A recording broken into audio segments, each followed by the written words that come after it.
Okay, hello everyone. So in the last class we have already discussed about atomic number and mass number. Let me recapitulate a bit. This is the representation of any element x, a, z, where a is the mass number and z is the atomic number. An atomic number, I have already said, it's equal to the number of protons, which is equal to the number of electrons. Why? Because an atom is electrically neutral. Mass number, on the other hand, is equal to the sum of the number of protons and number of neutrons. So you might be wondering why I have been discussing these things. Actually, in your syllabus, what they have mentioned is they have told you to write for chemical formulae of different compounds. Now, without knowing these basics, you won't be able to write the formula of the compound. Okay, so that is why I want you to have a strong concept.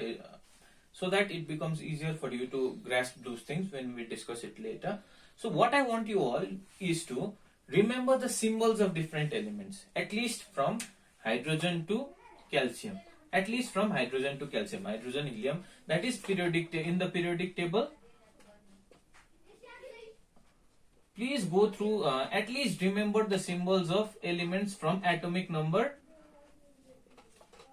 1 to 20. It's better if you remember more, but 1 to 20 is more than enough. From hydrogen to calcium, hydrogen, helium, lithium, beryllium, boron, carbon, nitrogen, oxygen, fluorine, neon, sodium, magnesium, aluminum, silicon, phosphorus, sulfur, chlorine, argon, potassium, calcium, so on and so forth. Okay, so you just go through those, because if you remember the atomic numbers, it will be easier for us to draw conclusions from there. What will be their behavior, what will be their property, that can be extracted instantaneously. I'll teach you how. I hope some of you must be knowing, but I don't know whether you know or not. But in the meantime, let's talk about this. Suppose I have written sodium 1123. What is the number of what is the atomic number? Atomic number is 11. What is the mass number? Mass number is 23. What is the number of protons? Obviously, number of protons is 11. What is the number of electrons? Number of electrons is also 11. What is the number of neutrons? So number of neutrons will be equal to, obviously, mass number minus number of protons. So 23 minus 11, that will be equal to number of neutrons will be equal to 12. Hope it is clear. What is the atomic number? 20. What is the mass number? 40. What is the number of protons? 20. What is the number of electrons? 20. What is the number of neutrons? 40 minus 20, that is equal to again 20. Similarly, oxygen, for aluminium, let's check. What is the mass number? Mass number is 27. Atomic number 13. So what is the number of protons? Number of protons is the atomic number. What is the number of electrons? It's exactly equal 13. What is the number of neutrons? 27 minus 13, that is 14. Hope this is clear. Now if this is clear, then we are in a state where we can arrange electrons in the respective cells. Okay, so let us consider a few examples. Actually, you must be knowing from your junior classes itself, but I felt that it should be dealt again. So suppose hydrogen, atomic number 1, sodium, atomic number 11, 23, calcium 20, 40. Let's take these examples. Hydrogen, electronic configuration will be equal to 1. That is, we have only one electron. What is electronic configuration? Electronic configuration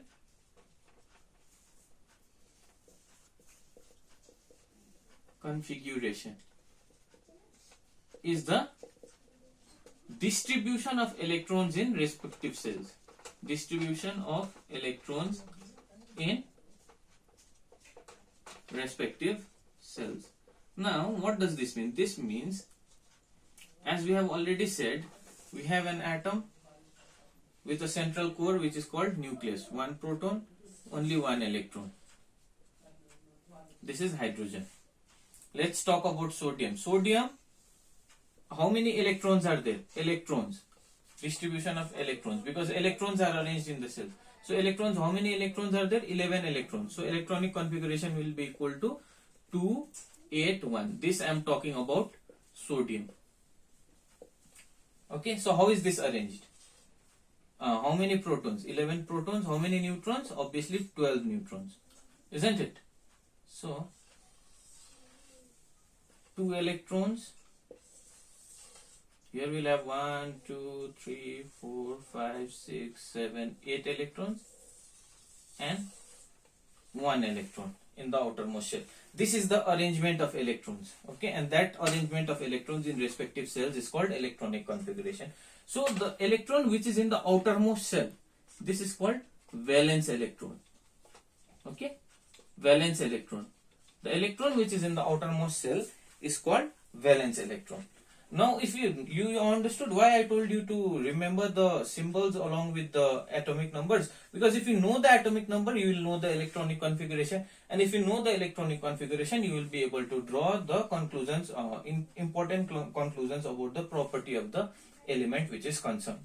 Okay, for example, let's talk about calcium there. Calcium 20, isn't it? Calcium 20, 40. So electronic configuration will be 2, 8, 8, 2. 2 plus 8, 10 plus 8, 18 plus 2, 20. Okay. Now, actually it follows the formula 2n square. Okay. But a number of electrons in a in a particular cell cannot exceed 8. Actually, it can exceed, but I don't know at this level.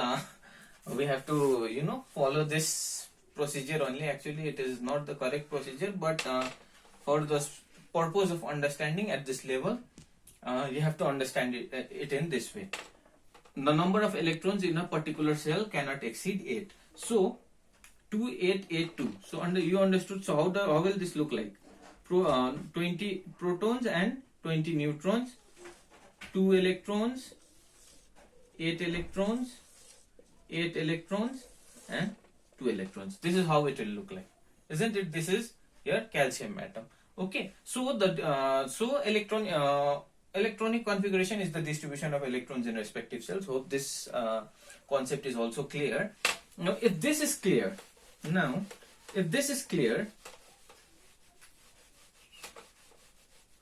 you have to understand something known as valency. Now valency, it's written in books that it is the combining capacity of an element. Okay, it is the combining capacity. Okay, we understand. But how do they combine and why do they combine? Okay, and in what way do they combine and what is the criteria of combination? Okay, so that you have to understood in a very specific manner by understanding something known as octet and duplet rule. Duplet and octet rule actually. Okay, so what's the time? 8. So I won't be able to explain these facts related to octet rule and duplet rule. So this I'll be discussing in the next class, and in the same class I'll be talking about valency. And after knowing about octet rule, duplet rule and valency, hopefully if you go through the symbols, and after that I'll talk about ions and radicals. After that we'll be able to extract the chemical formulae of different compounds. So till then, stay safe, see you.